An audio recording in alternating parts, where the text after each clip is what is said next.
All right, it's really wonderful to be here. So I'm here to talk to you about the balance of the outdoor recreation economy and search and rescue, which is also known as SAR, not SAR, but SAR. And SAR is an important resource of the economy when it comes to the safety and well-being of our consumers. How we support SAR as a resource can negatively or positively impact our consumers and the bottom line of the outdoor recreation industry in your state. And SAR is the most cost-effective, economical choice in reducing unnecessary costs, which I'm going to go through all of that in a very brief amount of time. But as individuals leading and building your state's outdoor recreation economy, you do have an impact on SAR. But this presentation will help to ensure that that impact is a positive one that reduces unintended consequences for the outdoor community and for the economy and for search and rescue. So let me just, before we do all of that, allow me to briefly introduce myself. I'm Teal Harbin. I'm a paramedic, nurse, and the CEO of a wilderness medicine and rescue education company. I work with outdoor businesses, outdoor nonprofits, and search and rescue teams across the United States. I also built a statewide medical system to improve the quality of patient care during SAR missions here in New Mexico, and I'm currently working on a bill that impacts the dispatch of search and rescue here in New Mexico that other states like Washington and Colorado are starting to closely follow because they might try to reproduce it in their states. All right, so I have a bit of a lag here. There we go. Let's first establish what SAR is, because there's a lot of misconceptions out there. I will use a rescue mission here in New Mexico in the Sandia Mountains to accomplish this. It's 7 a.m. to set you all up for what's going on. It's 7 a.m. on a cold winter day, and we have two subjects who fell down a cliff face and onto a steep snow slope.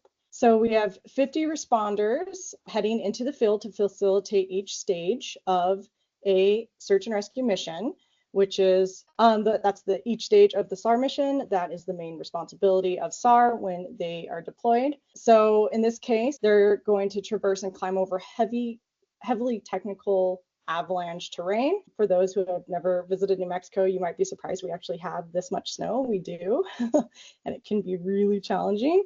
But our SAR responders carry harnesses, radios, rope, ice axes, litter baskets, medical equipment. They carry a lot into the field. Finally, they make contact and they begin treating for hypothermia in accordance to wilderness protocols, because they're very different from urban protocols. So they're going to treat for a lower leg fracture, and the rest of the team is up on top of the cliff building the rope system needed to haul this person up. So they haul him up, which is pretty impressive in an environment where there's not a lot of anchor options. And then, of course, once they get to the top, they're going to need all 50 volunteers to build guidelines and more anchors and help guide this litter basket across the traverse and back to incident base. And so they finally reach incident base. They're called out at 7 a.m. They finally reach incident base at 6:30 p.m. And it's just in time for them to be called out onto another mission that lasts all night and ends at 11 a.m. the next morning. So most of these SAR responders ended up being out in the field for 30 hours in extreme conditions. This is all to point out what SAR does. We do a lot more than just search for someone who's lost. The skills and knowledge required to safely rescue these individuals in this example was beyond the capabilities of the local fire departments, EMS, and law enforcement. Search and rescue is often the only hope for those injured in the technical, deep wilderness areas of our state. Most SAR teams in the United States are volunteer, but this does not mean they're not professionals. Volunteer SAR mountain rescue is a very well-established industry with accreditations, wilderness medical protocols, specialized training. The knowledge areas of a SAR responder must master include navigation, search techniques, again, wilderness medical care, rope rescue, radios, helicopter operations, and so much more. These volunteer teams must fundraise to continue to provide their services. And the equipment needed to facilitate a SAR mission well exceeds $50,000. The cost for a person to join a SAR team is anywhere between $3,500 to $12,000 when it comes to the specialty equipment. which is quite a lot, and that's from their own pockets. When a non-SAR agency responds, this takes that agency out of service and prevents them from fulfilling their primary duties to the urban community. Again, a little bit of a lag. Every state has a different structure for how SAR is organized and coordinated. People rescued are usually not charged, and SAR responders are usually not paid to deploy. The state usually does not incur a large financial deficit when SAR volunteers are utilized. To support this point, the average cost to New Mexico to run a SAR mission handled by New Mexico Search and Rescue is approximately $205. And this is coming from the Department of Public Safety SAR Resource Officer. If police, sheriff, and fire departments are responding, the cost climbs up to $18,000. And this is per mission, so pretty costly. And while each SAR and non-SAR agency provides an essential and irreplaceable service to the outdoor community, ultimately the point here is that all states rely on the vast network of SAR volunteers to rescue consumers in their wilderness areas. Search and rescue is the safety net of the outdoor recreation economy. The volunteers help reduce the cost to the public and to the state while ensuring the other non-SAR agencies are available to fulfill their duties. Due to the voluntary nature of SAR teams and the lack of funding, the growth of our outdoor recreation division at this point will be at the expense of search and rescue.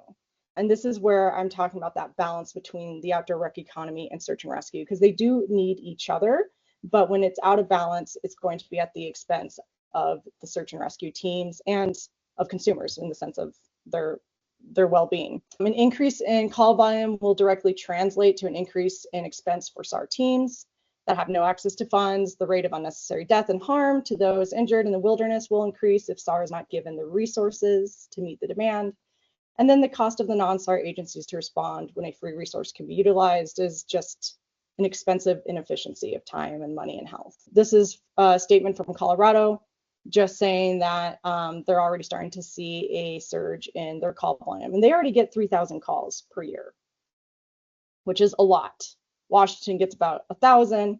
New Mexico only gets about 150 right now, but it's going to skyrocket. SAR teams in your state are also dealing with a national threat that you should be aware of. An amendment to the OSHA's emergency response standard threatens the existence of volunteer wilderness SAR across the United States.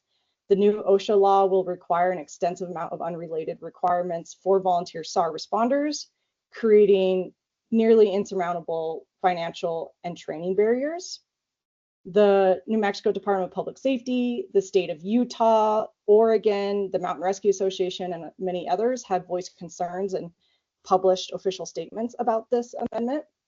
If this happens, the absence of volunteer SAR will drastically increase the cost to taxpayers and states while decreasing the safety to the entire outdoor rec economy. And safety is a significant barrier in the industry. Concerns for one's safety can deter existing and potential consumers from going out there and recreating and getting out on our lands. And this statement is from the Mountain Rescue Association. All right, so now, of course, I'm saying all this about safety. Adventuring in the outdoors is never 100% safe. There's always some level of risk. Safety will always be a barrier, but what you could do to help maintain the balance between growth of the economy and the safety of the community, there's actually quite a bit. And the Outdoor Recreation Division in New Mexico is proof of that. But here is what you can do, and I'm excited to hear your thoughts after this. But one, shift your mindset to recognize that while we can never eliminate risk, we can adopt a systematic economic level approach that greatly reduces risk and the safety barrier, translating into increased safety for consumers.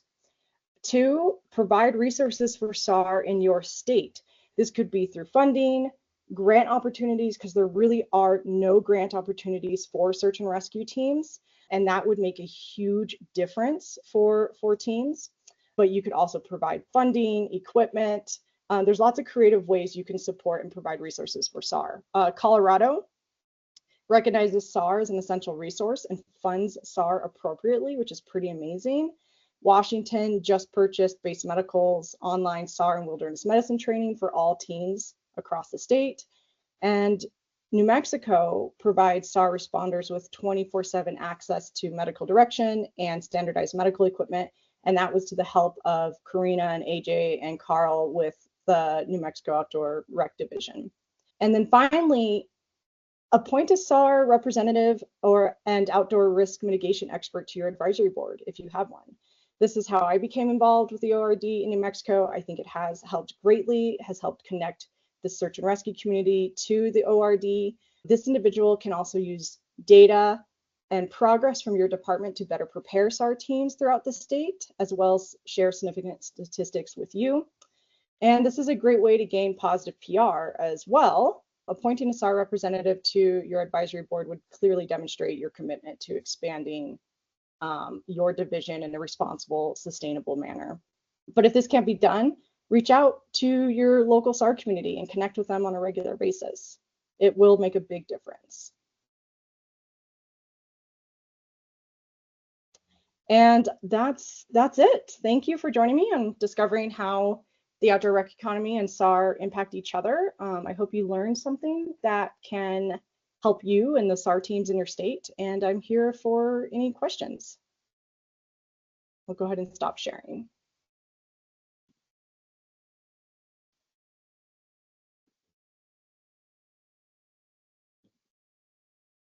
Yes, Rachel.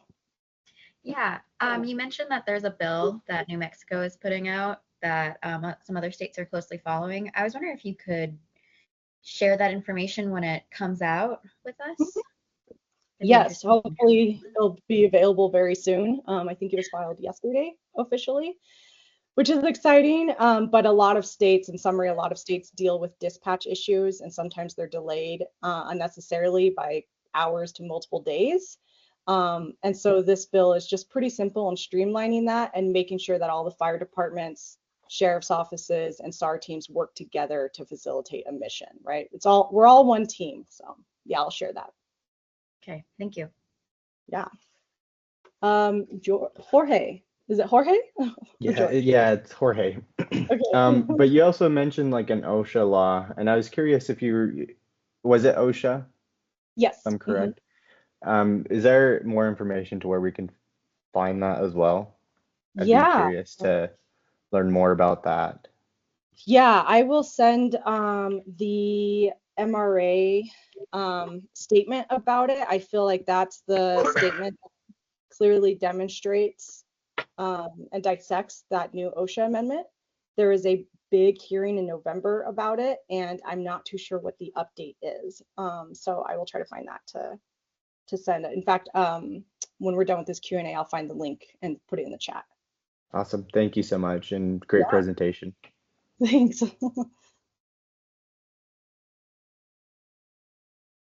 Any other questions?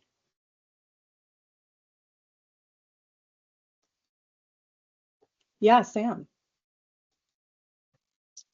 Yeah, thank you for the presentation. It's always, I don't know, I feel like maybe we all take it a little bit for granted because we are in the outdoor rec industry, and it's just really impactful to see those figures. And I was wondering if you could provide just a little bit more clarity on what you meant by like that economic level. I can't remember exactly the terminology used, but it was your point one. Just a little bit more on that. I'd love to hear your thoughts. Yeah, I actually think this could be a good addition in the future to the guidebook that was mentioned. But we are designing, most outdoor risk mitigation models are designed at the organization level, which is great, but we are designing one that can be applied at the economic system level and will really help outdoor recreation departments and divisions approach outdoor risk mitigation more mindfully and in a more targeted way where they can actually measure results of various initiatives. They have a clear understanding of what they need to do. And so we're in the process of developing that now, and I'm very happy to share that with you. But it has been impactful. We had a discussion with it with the ORD. It was impactful for their advisory board. And so Yeah. But basically, it's outdoor risk mitigation is a mindset, safety is a mindset. And for the most part, in the outdoor recreation economy, it's the attitude is, well, we know safety and risk are always out there. We can't really do anything about it. So we're going to just continue to expand. It's like, no, we actually can do a lot about it. And we actually can adopt an organized approach. Like, yeah, I would love to see more whenever that's ready. Thanks, Teal. Yes, I definitely will. And I'm trying to make it where divisions and departments can prove their impact, their positive impact on the safety and risk of the community. Because I straddle both the SAR world and the business and kind of like state level world. So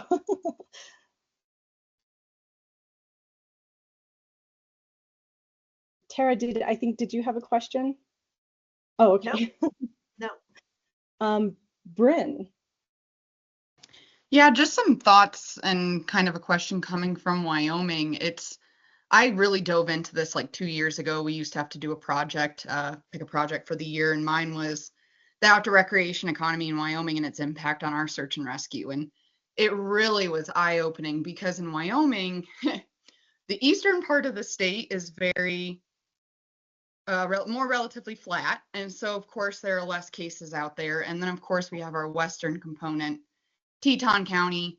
Obviously, everyone knows Teton County Search and Rescue is amazing. They worked so hard to get a helicopter. Pretty amazing stuff. And it's hard because in Wyoming, a lot of people think that search and rescue is only really necessary in Teton County. And we're starting to see, especially after COVID, so many people going into the side country and into the back country, places that we didn't see people recreating in the winter, and now they're really starting to get out there.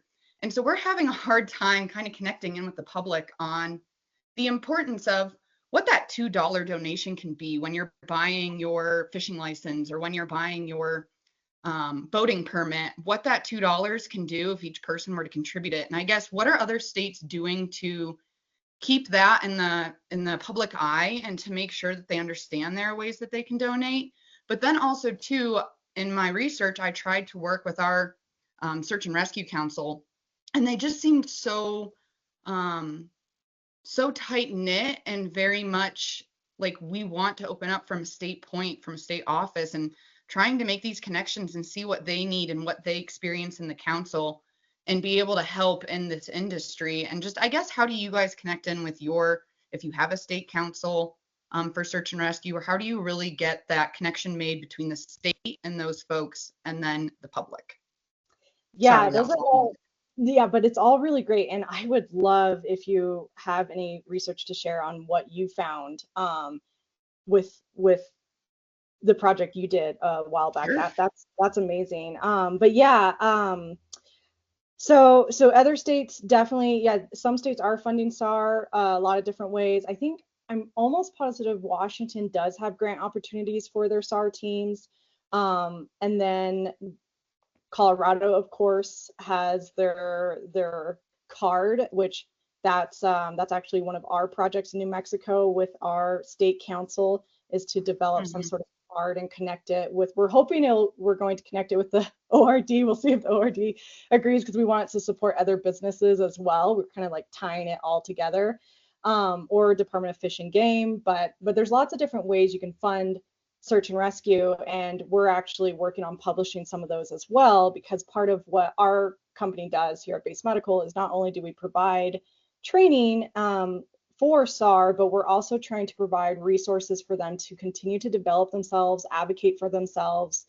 A lot of times we're learning that these volunteer SAR teams, they are not experts in running a nonprofit, because they're volunteers, they're lawyers, they're teachers, and now they've been appointed president of the SAR team. So that's why sometimes you might see that there's not resistance, but just it's not as organized as maybe a traditional nonprofit or organization.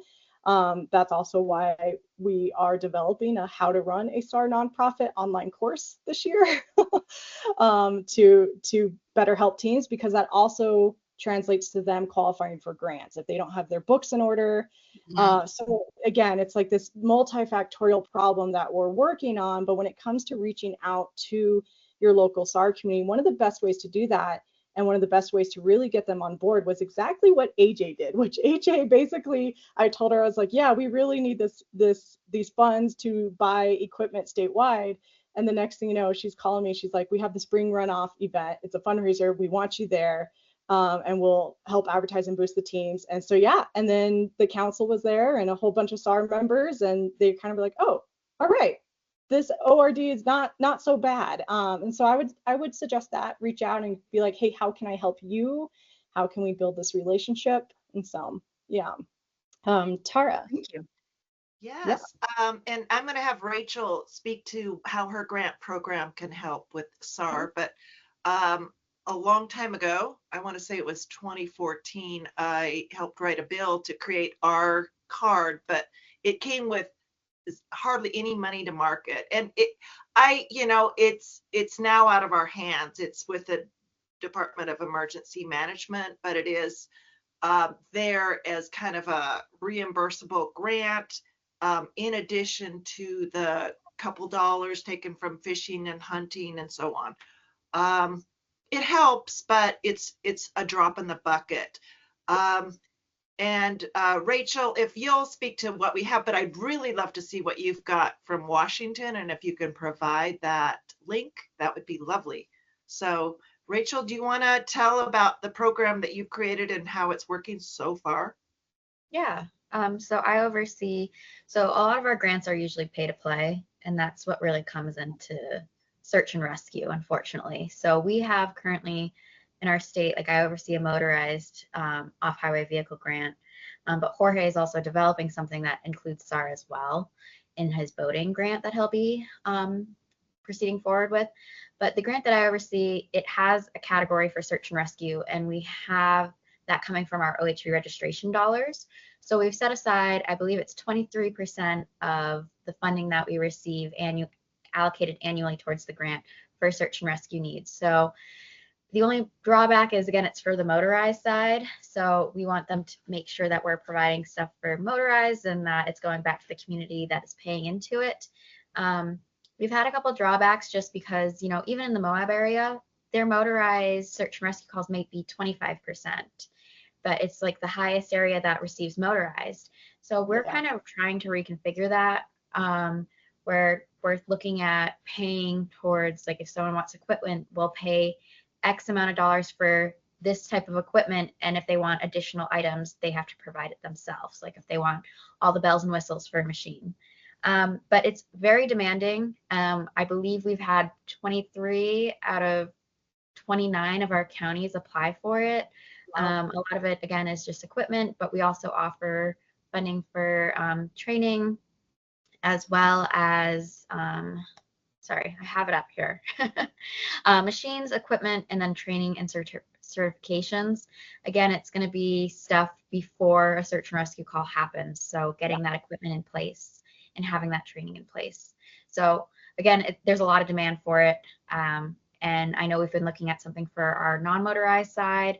And I don't know if legislatively we're going to have to proceed forward with that another way. But again, because of the grant that I oversee, because of the demand, our boating administrator, he liked it so much that with their new boating grant, that's going to be included as well. Search and rescue is going to be an aspect of it. So yeah, grants have been really beneficial for us for being able to provide. And again, we're looking for the non-motorized side, how to help, because that's the extent of our recreation in the state. Yeah, but I think we have a bill coming up this term to try to address that. So TBD. Yeah, I would be curious in that bill too. And that's where it's like, it comes, if we're working together on this, I think that's the most helpful for the SAR community, because it is really different county by county, state by state, but yet, and that's, my business, we work with SAR teams. We recognize that each SAR team is different, but yet their problems are all the same. And that's why we've been so impactful with these SAR teams, because we're addressing their problems and we're discovering, that like a lot of them have dispatch issues, a lot of them have the funding issues, a lot of them struggle to afford new equipment, or they want to bring drone technology to their team, which would be amazing, but how do they actually afford it and maintain it? So yeah, and I think we need to get there because again, as the economy, the outdoor rec economy grows, there's going to be more demand. Ultimately, I think where the United States needs to go, and a lot of the states, will be to recognize SAR as an independent service, just like fire is recognized as independent, EMS, law enforcement. And then that will help with funding, with organizing, with a lot of things. But yeah, and I think that's where it's going to go. But right now, with them being volunteers, just as I believe as Bryn, you made that point, a lot of the public don't even really know what search and rescue is there for and the service they provide. And they think, oh, it's the fire department, they'll come get me, right? And it's like sometimes, yeah, like sometimes there's a fire department that's super dialed and can do it, but a lot of times no. And that's where we're at right now, is I'm learning that if we can build that awareness of what SAR is, then pushing these bills forward, asking for grants and funding, it's a lot easier, because then people know, oh yeah, of course we want to support search and rescue, versus, well, I mean, sure, if someone's lost, what, so yeah. Teal, can you speak to trying to get more young people into search and rescue, because it is an aging population? And so I've got family from the Northwest. Kendall here is family too. So it's Kendall, it's Tyler, but a nephew-in-law had search and rescue training while he was in his last year of college as part of this summer program that they'd had. And I think if we could replicate more programs like that across, especially the West, it would be very helpful for bringing in that new generation of search and rescue volunteers, because they're retiring at a high rate. They are, and it's amazing that you know that too. We're having that issue in New Mexico. We have all of our field coordinators that are responsible for actually running our SAR missions are, doing just that. They're retiring, and we don't have young blood coming in. And so, we actually have a high school in outside of Portland, Oregon, McMinnville High School, and they have a search and rescue program, which is pretty cool. And by the time the seniors graduate, they have wilderness first aid certification, all of their search and rescue certifications, and they're really excited to join their local SAR team. So I think, just as you said, replicate more of that, but it's also reducing the barriers to entry. As I said, for a volunteer it's for someone to join a SAR team, it can be quite expensive with all of the equipment they need, the radio equipment, all of that. And so I think if we can reduce that barrier, that would be great. In Nevada, for instance, I'm not too sure if this is statewide or if it's just the county, Washoe County, but one of our SAR teams in Washoe County, the county provides radios to all new SAR members to help reduce the cost of that equipment, which I thought was really, really cool. Some teams just provide basic gear as like, thanks, you're now an official member, and here's your reward. You have your rope, you have your harness, so yeah. But that's good. I've been diving into this issue for years, but like in LA County for their search and rescue, they outfit every one of them. Yes. So they don't have to buy a thing. And I can't imagine bringing your own rope or trying to afford it. And as a search and rescue group, not making sure everybody has good quality rope that is not deteriorated, that makes zero sense. Yeah, exactly. And so there's things like that. The other thing too is, again, just goes back to increasing awareness. It's so easy to put out some really awesome pictures of SAR, right? Like reach out to your local teams, be like, hey, do you have any really good pictures we can share? Can you tell us about recent missions? If you see that they've published on social media a recent mission, share it on your social media as well. But that's where, and then the other thing too that a lot of people may not realize is, SAR's volunteer, doesn't mean they're not professionals, but it also means that anyone can join SAR and become a SAR professional, which is pretty cool. You don't have to go back to school. You don't have to, well, I mean, you do to some extent, but not like a university or anything like that. And it's not like you have to, enroll in a fire program that takes 2 years to graduate. It's like, no, you can join your local team and start contributing to the community and using your skills and who you are as a person to save someone's life, which is pretty amazing. Well, we have used up most of the meeting on this topic, and it's been a really great and lively conversation. I'm really pleased that Teal could be here and talk through this with us and provide so much great resources and ways to follow up and learn more about your state, get more involved in this topic, and help to support SAR. I'm sad that we're running out of time, and I'm sure we could spend another hour on this topic as well.